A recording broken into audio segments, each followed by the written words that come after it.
Jangan salahin rakyat, kalau banyak yang plesetin MK jadi Mahkamah Keluarga. Coba lu bayangin ya, ketua MK itu dilantik sama ketua MK. Jadi, MK itu dilantik sama orang yang bakalan dia periksa. Kekuasaan ada di tangan bapaknya Gibran. Kalau ada masalah dengan Pilpres, putusan finalnya ada di tangan pamannya Gibran. Mau gugat soal etika, ketua majelis kehormatan MK-nya pendukung Prabowo. Nah, mau gimana coba? Tapi, apapun hasil dari putusan MK, kayaknya itu nggak bakalan ngaruh buat apapun sih. Karena keputusan MK-nya itu bersifat final dan mengikat. Berarti, untuk urusan hukum, Gibran aman. Tapi kalau untuk urusan etika, ya kalian nilai aja sendiri. Nah, kenapa ketidakadilan itu menyebabkan kehancuran? Ada 4 urutan. 4 urutan terjadinya kehancuran sebuah negara. Yang ini harus kita jaga. Satu, manakala di negara itu terjadi disorientasi. Menyimpang dari tujuannya. Menyimpang dari ideologinya. Distrat itu ketidakpercayaan. Wah, pemerintah apa tuh? Hakim apa tuh? Jaksa apa itu? Nggak percaya saya. Saudara, kalau sudah disorientasi, lalu terjadi distrust, akan muncul dis yang ketiga. Namanya disobedience. Nah, saudara, kalau disobedience ini dibiarkan terus, tidak saudara perbaiki, akan terjadi disintegrasi sehingga bisa saja 2030 Indonesia itu sudah tidak ada. Oleh sebab itu ini tugas saudara. Perjuangkan tegaknya hukum dan keadilan di bawah panji-panji demokrasi yang bermartabat. Karena saudara mengelola Indonesia yang besar tadi. Pak Ganjar dan Pak Mahfud ini kan didasarkan pada suatu niatan yang baik buat bangsa dan negara. Nggak ada niatan yang lain kecuali membangun Indonesia kita. Mas Hasto, harapan terkait dengan sidang MK Mas, tanggal 7 besok seperti apa harapannya? Ya, Mahkamah Konstitusi itu adalah benteng demokrasi, sehingga tidak boleh dikebiri, tidak boleh ada manipulasi, tidak boleh hanya karena hubungan kekeluargaan, kemudian hukum dikorbankan. Maka kami percayakan sepenuhnya pada Mahkamah Etik untuk mengambil keputusan terbaik demi keadilan. Kita percayakan pada kenegarawanan Prof. Jimli dan seluruh anggota dari Mahkamah Etik. Banyak yang mancing-mancing kita, banyak yang memfitnah, tapi kita tetap santai saja.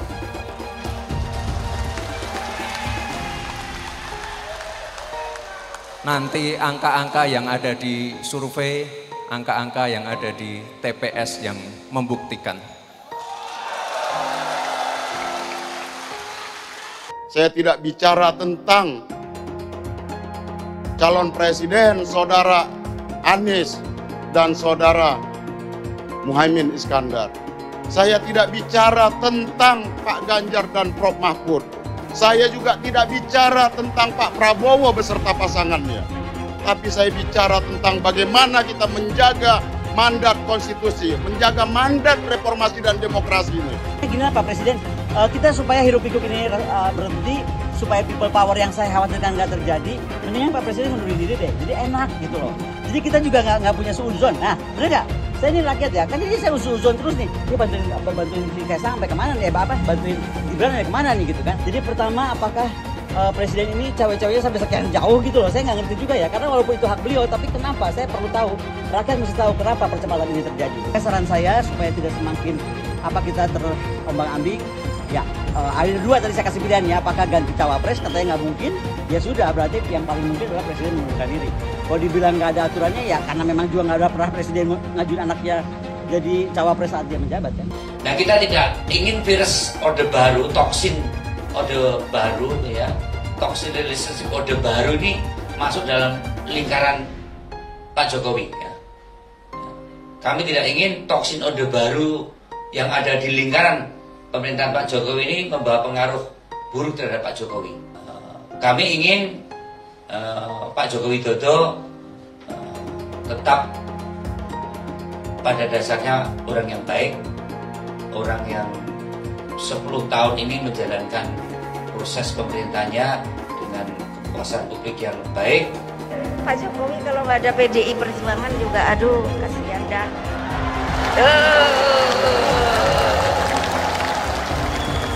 Kelihatannya setelah ini jatahnya Pak Prabowo.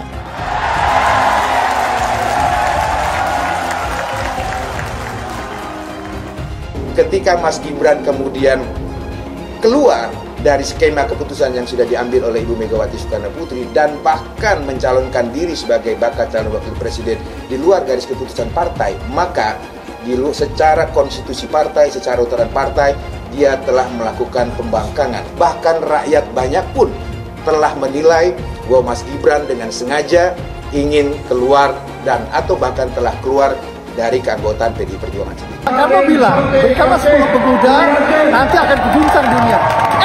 Ini baru dikasih 1 pemuda, kau sudah terguncang mentalnya.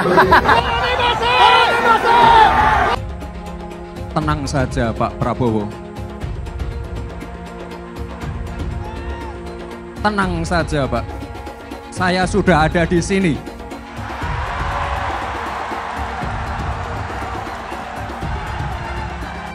Program-program yang sudah berjalan sudah membawa Indonesia ke pintu gerbang kemajuan.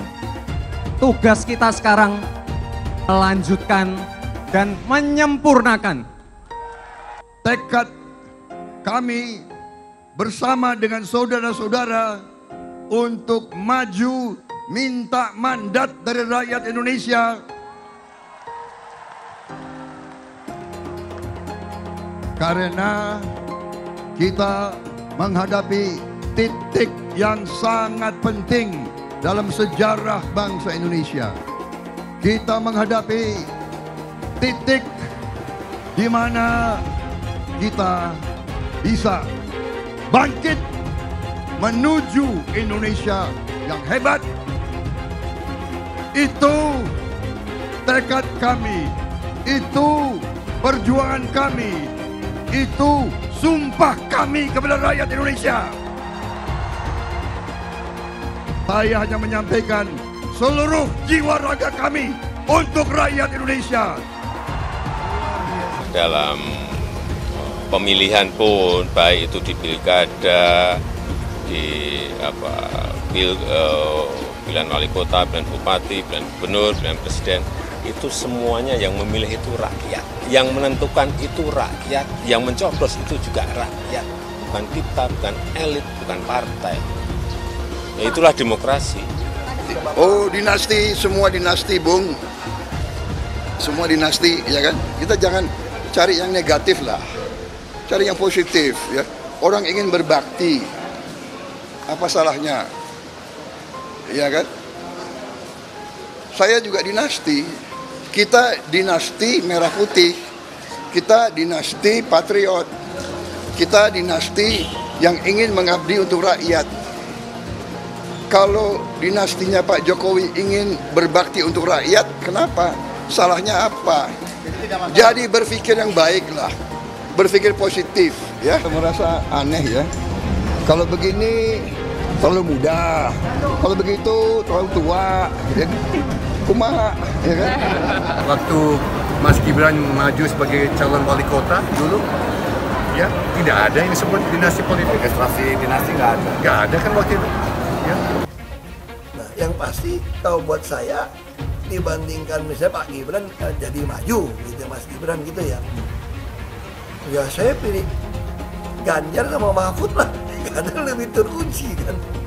Anda jadi wali kota baru 2 tahun 3 tahun kan belum teruji juga. Ini urus negara loh, mau jadi presiden loh. Kalau Anda belum lengkap, belum pernah di legislatif, belum nasional ya maksudnya DPR, kan DPR belum ngerti nih pemerintahan seperti apa.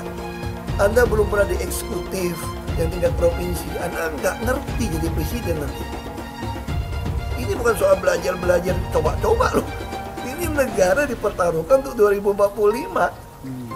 Kita kan mau mencapai 100 tahun ini mau jadi apa? Kalau coba-coba, ini negara sebentar lagi 300 juta penduduk kita. Mana boleh kita kasih orang coba-coba. Saya tidak meremehkan anak muda ya. anak muda bisa lebih kreatif gitu ya. Tapi bicara tata negara harus mengerti konstitusi. Anda bukan hanya untuk berani untuk maju. Kalau cuma berani maju, banyak bisa kita pilih orang berani maju. Tapi yang lengkap dengan track record ini kan butuh waktu pembuktian. Pasti Pak Ganjar, Pak Mahfud yang lebih pengalaman. Saya tidak mau anak cucu saya harus nunggu sekian tahun lagi. Pengalaman Jakarta gitu kan, nunggu lagi mundur. Males sudah. Jadi kita nggak usah coba-coba deh. Udah jangan dengerin janji-janji manis orang. Buktikan aja selama ini bagaimana. Kita bisa lihat karakter orang ketika ada di kekuasaan. Dan kita harus berani tegas. Orang jahat itu, kata Nelson Mandela, nggak bisa ngurus negara. Karena di kepala mereka itu cuma ada kekuasaan dan kekayaan saja. Kalau Ganjar kan udah teruji. Jadi orang kalau belum pernah berkuasa itu gampang ngomongnya. Tapi kalau kamu udah di kekuasaan, karakter Anda teruji.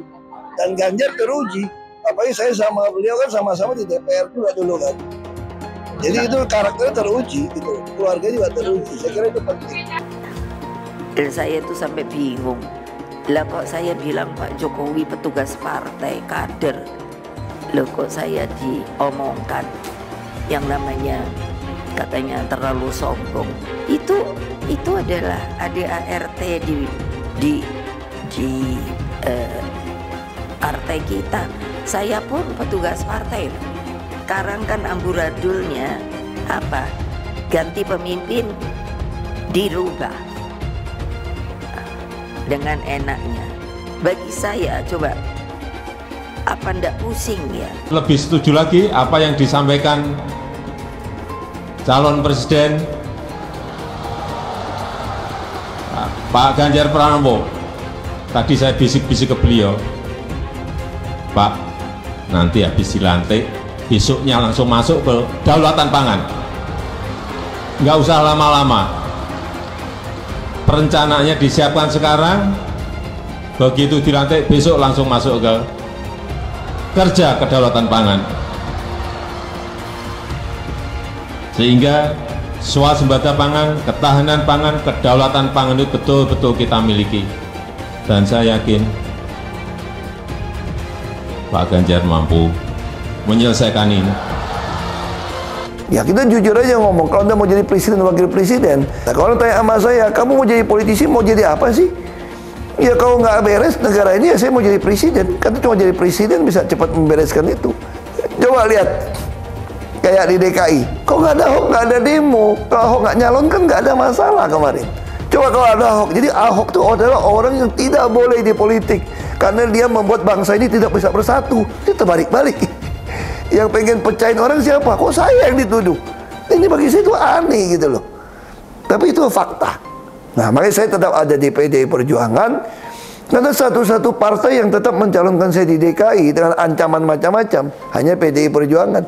Katanya, kata Ibu Mega, mau jadi apa bangsa ini? Kalau kamu Pak Ahok yang bisa kerja, yang jujur, tidak boleh mencalonkan diri. Masa orang yang nggak jujur, yang itu mau yang bisa dicalon, katanya mau jadi apa, bisa kerja apa? Makanya saya pribadi ya putuskan ya ikut Ibu Megawati, PDI Perjuangan. Saya itu dia bisa berani terang-terangan. Kalau di DKI dulu saya sudah mundur, dianggap bikin kacau, bisa bikin demo. Ini sesuatu yang aneh menurut saya gitu loh. Nah, Ibu Mega nggak boleh mundur, harus maju. Mau jadi apa bangsa ini katanya? Kalau kamu ditekan untuk mundur. Nah itu yang saya sampaikan. Bilang dihalang-halangi, Anies masih sering bikin acara di sana-sini. Bebas pula. Duh, nggak capek apa ngibulin rakyat mulu, Pak? Nah, yang gue pertanyakan nih, Anies itu kampanye di mana-mana sering naik pesawat jet. Nah, pesawat jet biaya sewanya dari mana, Pak? Atau itu pesawat jetnya siapa, Pak? Coba jujur deh. Karena setahu gue nih, itu punya bos Anda, Surya Paloh. Anies bicara soal pendidikan. Padahal waktu dia di Jakarta, dia sendiri nggak mampu buat memberikan bangku sekolah yang cukup waktu mimpin di Jakarta. Artinya, dia nggak mampu memberikan bukti kalau omongan dia itu bisa dilaksanakan. Anies bilang, setiap jabatan harus diisi sama orang-orang yang kompeten. Lah, faktanya di Jakarta, beberapa jabatan diisi sama orang-orang dekatnya dia.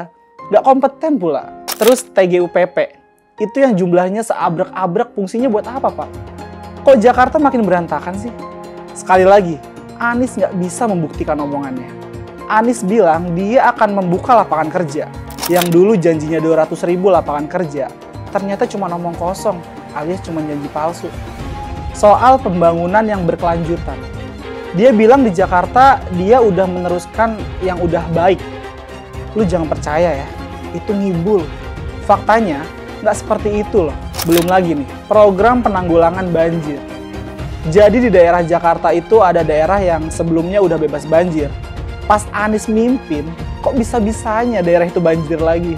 Gimana nggak banjir kalau kalinya udah nggak pernah dikeruk sama dibersihin, Pak? Kalau soal Jakarta, gue bisa bicara banyak deh. Jadi gue saksi bobroknya kepemimpinan Anies di Jakarta. Dan gue bisa pastiin, omongan manisnya Anies soal apa yang dia lakukan waktu mimpin Jakarta itu banyak ngibulnya. Milih Anies dan Imin setidaknya sudah menyelamatkan Indonesia dari kehancuran. Gus Dur saja dikudetanya, apalagi rakyat. Yang satu memang jago kata-kata, jago beretorika, nggak kelawan kalau soal kata-kata. Di sisi lain, kita sama-sama melihat yang sudah ditulis pakai tangan dia sendiri, pakai hati dia sendiri, lagi dia ingkari, apalagi hanya mengandalkan kata-kata dan janji. Pun demikian dengan janji Cak Ponimin.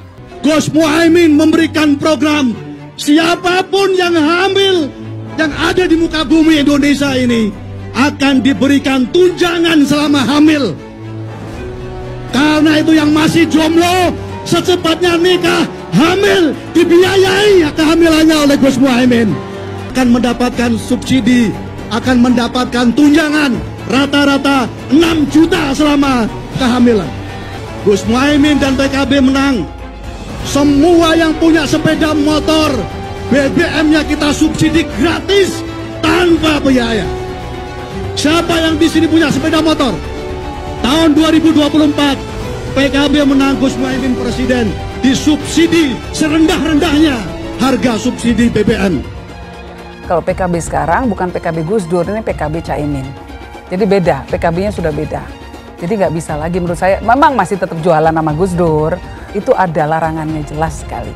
Tapi ya namanya orang masih mencuri-curi, kebiasaan kayaknya mencuri-curi. Mencuri partai, sekarang mencuri gambar. Gus Dur pendiri partai, orang yang dikatakan oleh Caimin sebagai guru politiknya, malah dikudeta, apalagi rakyat.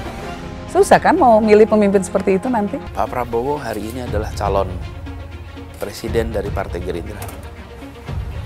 Saya sampaikan berkali-kali bahwa saya tidak ingin menjegal, saya tidak mau menjadi orang yang dibawa untuk berhadapan dengan Pak Prabowo dan menghentikan Pak Prabowo. Saya tidak mau. Dan saya katakan itu kepada siapapun yang datang kepada saya untuk berbicara tentang calon presiden. Yang nanti anak saya dan anak-anak saya akan ingat itu. Nah, saya tidak mau mengkhianati, menikam pada orang yang dulu sudah bekerja, membantu, dan berjuang bersama. Bapak Politik Identitas Indonesia Anies Baswedan, Bapak Intoleransi Indonesia Anies Baswedan, jangan lupakan, jangan terlena, jangan sampai dia pecahkan kita dengan dagangan ayat dan mayatnya. Air itu turun dari langit, turunnya ke atap rumah langsung sumur bor, bukan ke sungai dan ke laut. Saya mensyukuri kenapa kalah, kenapa ditahan. Saya bersyukur atas itu semua. Saya coba bayangkan ya, kalau seandainya waktu itu kita menang, gitu ya, hari ini belum tentu kita bisa nikmati seperti ini. Kita bersyukur 5 tahun Tuhan izinkan kasih ke orang yang pintar ngomong untuk kerja. Coba kalau kita bayangkan gitu ya, kalau kemarin saya masih jadi gubernur, ini saya udah turun ini. Tapi yang pintar ngomong itu dikira orang hebat kan? Ini lebih berbahaya tahun 2024, langsung ketahuan karakternya. Langsung ketahuan itu. Di saya juga ada kutipan Pak di kamar saya Pak. Tulisannya, Jakarta telah mengambil keputusan yang fatal. Jangan hanya konsentrasi pada pembangunan benda-benda mati yang indah difoto dan bisa ditunjukkan dalam 5 tahun hasilnya. Kalau kita mau menilai sebuah janji, maka lihat janjinya atau lihat kenyataannya. Dulu janjinya apa ya? Dan ini aneh, betul-betul aneh. Ini bukan kampanye, tapi saya sampaikan sini. Di satu sisi menyiapkan jalur-jalur air untuk dikirim ke laut, di sisi lain di lautnya dipasang dengan pulau reklamasi. Tinggal tunggu waktu jadi rob, air balik. Dan ini melawan sunatullah. Kenapa? Air itu turun dari langit ke bumi, bukan ke laut. Harusnya dimasukkan ke dalam bumi, masukkan tanah. Di seluruh dunia air jatuh itu dimasukkan ke tanah, bukan dialirkan pakai gorong-gorong raksasa ke laut. Jakarta telah mengambil keputusan yang fatal. Bukan banjir, itu memang parkir air. Bukan banjir, itu memang parkir air. Masyarakat berkeliling dengan membawa toa untuk memberitahu semuanya, termasuk sirine. Ibon 82 miliar. Apa alat transportasi yang dimiliki oleh hampir setiap orang? Alat transportasi yang dimiliki semua orang adalah kaki. Kalau seandainya orang Jakarta percaya Pak Anies jadi gubernur pun, saya berani jamin kok dia akan lakukan normalisasi yang sama seperti saya lakukan kok. Gak usah bohong lah. Tapi ketika air sampai di muara, maka siap untuk dipompa ke laut. Pancasila Soekarno, ketuhanan ada di pantai. Anak Tuhan dari mana? Kalau Yesus anak Tuhan, bidangnya siapa? Besok di seluruh wilayah Indonesia akan katakan dan Iblis hanya menggoda orang yang beriman. Makanya jarang-jarang orang kafir kerasukan setan. Yang kerasukan setan itu orang baik-baik. Jarang, saya belum pernah nengok Cina kerasukan setan. Pernah tak Ahok itu kerasukan setan? Enggak, setannya juga. Karena sesama setan jarang saling menggoda. Karena di salib itu ada jin kafir. Karena di salib itu ada jin kafir. Karena di salib itu ada jin kafir. Haleluya. Kepalanya ke kiri apa ke kanan? Kepalanya ke kiri apa ke kanan? Kita percaya salib itu lambang mulia, bukan jin. Kok ketawa? Aku nggak nyindir siapa-siapa loh. Saya nggak pernah mundur untuk kebenaran, keadilan, kejujuran. Dan peri kemanusiaan, gue nggak pernah mundur. Dan gue nggak pernah takut juga sama lu. Siapapun yang rasis, gue akan hadapin. Karena rasis itu tidak berperi kemanusiaan. Sama saya ditanya dulu kan, kamu nyesel nggak statement kamu di Pulau Seribu sehingga masih masuk penjara? Tidak pernah nyesel, karena saya mengatakan kebenaran. Anies merupakan antitesis daripada Pak Jokowi. Antitesis artinya bertolak belakang dengan Jokowi. Anies sudah menyatakan tidak akan melanjutkan semua program dari Pak Jokowi. Jadi semua pembangunan yang dilakukan oleh Pak Jokowi akan dihentikan oleh Anies jika Anies menjadi presiden. Lagi pula Anies didukung oleh khilafah, dan pendukung Anies adalah ormas seperti FPI dan HTI. Apa kita mau FPI dan HTI kembali di Indonesia jika Anies memimpin? Anies juga dikenal sebagai bapak politik identitas yang menghalalkan segala cara untuk menggapai kekuasaannya, termasuk menggunakan politik identitas berbasis agama. Lihatlah di kasus Ahok waktu itu. Kita sudah bisa melihat hasil kerja Anies selama 5 tahun di Jakarta. Tidak ada satupun janji yang dipenuhi dan tidak ada kinerja yang bisa dibanggakan. Dari DP 0%, OKOC, kelebihan bayar, Formula E, banjir, sumber resapan, jalan rusak, dan gonta-ganti nama jalan. Lihatlah rekam jejak Anies selama 5 tahun. Bayangkan Indonesia ke depan jika dipimpin oleh Anies. Dan bayangkan jika Anies menang. HTI dan FPI, ormas khilafah yang dibubarkan itu akan dikembalikan oleh Anies. Apakah kita mau Pancasila diganti jadi khilafah? Perkataan Ahok sudah terbukti dan Jakarta sudah menjadi korban. Jangan biarkan Indonesia menjadi korban kibulan Anies Baswedan. Umat minoritas, terutama kaum Tionghoa, tidak akan memilih Anies Baswedan. Habis keputusan kontroversial soal penambahan norma dalam Undang-Undang Pemilu kemarin, keputusan MK yang nambahin norma baru itu dianggap cacat hukum. Bahkan beberapa hakim MK juga pada kebingungan sama putusan MK. Nah loh, kalau hakim MK-nya aja pada bingung, apalagi kita. MK diprotes habis-habisan oleh banyak pihak. Terutama dari pihak akademisi yang ngerti banget kayak gimana proses yang benar dan yang seharusnya berjalan di MK. Menurut gua, Wajar kalau banyak orang berpikiran kayak gitu. Karena tugasnya MK itu menguji undang-undang, bukan ngebuat undang-undang baru. Itu bukan wilayahnya MK. Jadi kalau emang bukan bidangnya, ya jangan ikut campur. Apalagi mengintervensi. Bahkan ada yang bilang, kalau MK aja bisa bikin undang-undang kayak gini, terus fungsinya DPR apaan? Kalau emang DPR udah nggak ada gunanya, ya bubarin aja DPR-nya. Biarin MK yang bikin undang-undang. Bener nggak? Saat ini, MK lagi dalam posisi terendahnya dia. Kepercayaan masyarakat terhadap MK itu udah terjun bebas. Setidaknya, masyarakat di circle-nya gue tuh udah mulai meragukan kenetralannya MK di pemilu kali ini. MK itu yudikatif. Pada tahu nggak tugasnya yudikatif? Fungsinya yudikatif secara garis besar itu mengadili penyelewengan konstitusi dan peraturan perundang-undangan oleh institusi pemerintah. Karena ketua MK-nya adalah keluarga dari penguasa. Diskusi publik tentang ini tuh udah banyak banget jumlahnya dan nggak kehitung. Yang intinya pun sama. Kenapa MK yang seharusnya cuma ngecek undang-undang malah jadi ikut-ikutan bikin undang-undang? Ini ngaco. Dan jangan salahin rakyat kalau banyak yang plesetin MK jadi mahkamah keluarga. Yang artinya tuh sebuah institusi yang dibuat cuman untuk kepentingan keluarga. Sampai dikasih red carpet khusus untuk keluarga penguasa. Kenapa rakyat bisa berpikiran kayak gitu? Yang gue lihat sekarang ini banyak ahli hukum yang ngajuin gugatan ke Majelis Kehormatan Mahkamah Konstitusi atau MK-MK. Mereka yang udah ngajuin gugatan itu, kalau gue lihat kebanyakan pada pesimis sama hasil yang bakalan keluar nanti. Coba lu bayangin nih ya, ketua MK-MK itu dilantik sama ketua MK. Jadi, MK-MK itu dilantik sama orang yang bakalan dia periksa. Bingung kan lu?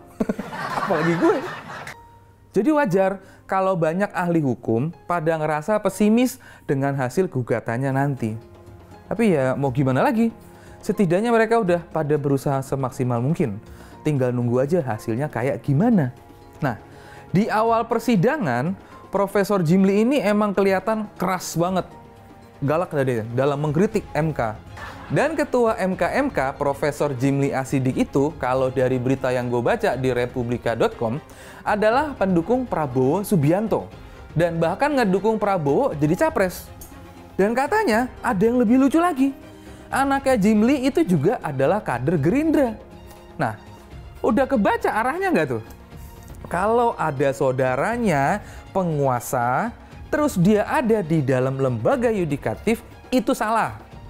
Karena pasti bakalan ada kepentingan penguasa di situ. Dan yang seharusnya bikin perubahan undang-undang atau bikin undang-undang baru itu adalah DPR sebagai legislatif. Secara undang-undang yang dirubah kemarin itu kan jelas-jelas nguntungin jagoannya dia, yaitu Prabowo Subianto. Tapi gue usahain untuk tetap positive thinking. Dan berharap MK-MK ini bisa jadi tempat untuk menghidupkan lagi akal sehat yang dia maksud. Dia bilang, sekarang ini akal sehat udah dikalahin sama akal bulus dan akal fulus. Akal fulus itu katanya kekayaan atau uang. Akal bulus itu untuk jabatan. Dan akal sehat sekarang lagi terancam oleh dua iblis kekuasaan kekayaan. Aslinya itu tajam banget kritikannya. Tapi apakah itu beneran kritikan atau gimmick? Terus masalah putusan MK ini banyak pakar hukum yang bersuara. Salah satunya itu dari Denny Indrayana. Yang tumben banget nih orang omongnya bener. Ya, dia ngomong putusan MK itu bisa dibatalin karena nggak sah menurut aturan yang berlaku.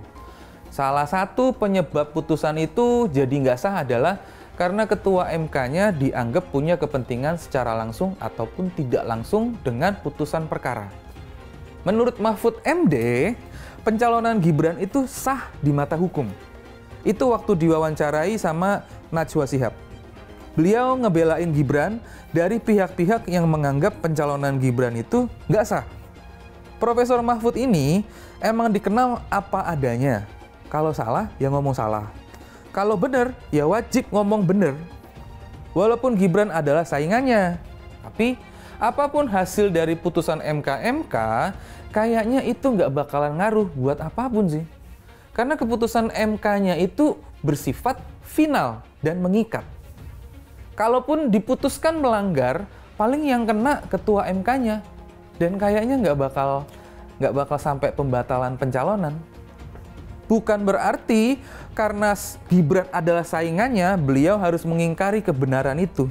Nah, jadi karena posisi Gibran dianggap benar, ya dibelain sama beliau. Berarti untuk urusan hukum, Gibran aman. Tapi kalau untuk urusan etika, ya kalian nilai aja sendiri. Kekuasaan ada di tangan bapaknya Gibran. Kalau ada masalah dengan Pilpres, putusan finalnya ada di tangan pamannya Gibran. Mau gugat soal etika, ketua majelis kehormatan MK-nya pendukung Prabowo. Nah, mau gimana coba? Semoga aja gue bisa tetap optimis, walaupun susah banget itu. Kalau MK-nya terkesan nggak netral, jangan-jangan hasil pemilunya ntar bisa diotak-atik dong. Bener nggak? Semoga aja Profesor Jimli bisa ngebantah semua keraguan banyak orang.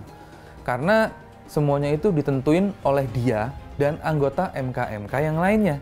Dulu Anies bisa menang karena menggunakan agama dan etnis. Isu agama, ras, dan antar golongan dinikmati oleh relawan Anies. Saat itu Anies didukung oleh FPI, HTI, dan pengasong khilafah lainnya. Pada akhirnya Ahok harus kalah, namun kekalahan dia adalah kekalahan yang membuka mata rakyat Indonesia bahwa masih ada orang-orang yang menang dengan cara menggunakan politisasi agama atau politik identitas berbasis agama. Ternyata banyak sekali orang yang dengan mudah terhasut lewat jalan-jalan seperti itu. Relawan Anies terutama dari FPI, HTI, PA212 seperti Bahar Smith dan Rizik Syihab selalu menghujat Cina, etnis Cina. Tapi saat ini negara Cina sudah menjadi nomor 1 di dunia. Saya bangga sebagai Cina. Etnis Tionghoa dicap sebagai pemberontak, sedangkan etnis Arab dianggap sebagai Tuhan atau tuan dari pribumi. Etnis Arab dipuja-puja dan dianggap sebagai dewa. Lihat saja Rizik Syihab dan Bahar Smith dipuja-puja, padahal mereka mengujar kebencian. Pengasong khilafah seperti Rizik Syihab, Bahar Smith, dan teman-teman, mereka hanya buat gaduh di Indonesia. Sedangkan negara yang mereka sanjung-sanjung itu, Arab Yaman, masih belum maju dan masih terbelakang. Saya percaya Indonesia dengan mayoritas pribumi juga akan menjadi negara maju. Seharusnya Arab Yaman belajar dari negeri Cina, seperti kata kitab suci. Belajarlah sampai ke negeri Cina. Anies dan juga pendukung Anies seperti Rizik Syihab, Bahar Smith, dan kelompok-kelompok HTI dan FPI harus belajar ke negeri Cina supaya tidak lagi melakukan kelebihan bayar. Yang jelas saya memilih pribumi, bukan yang dari Yaman. Ganjar jelas pribumi, nasionalis, dan pasti akan melanjutkan visi dan misi dari Pak Jokowi. Suara Ahok merepresentasi warga minoritas, dan etnis Tionghoa mendukung Ganjar Pranowo. Ahok pasti akan mendukung Ganjar, karena Ahok anti radikalisme. Ahok yang jelas tidak akan mendukung Anies Baswedan, karena Anies Baswedan didukung oleh kelompok khilafah, HTI, dan FPI, ormas terlarang itu. Anies merupakan antitesis daripada Pak Jokowi, dan diragukan kenasionalisannya, apalagi pribumiannya. Antitesis artinya bertolak belakang dengan Jokowi. Anies sudah menyatakan tidak akan melanjutkan semua program dari Pak Jokowi.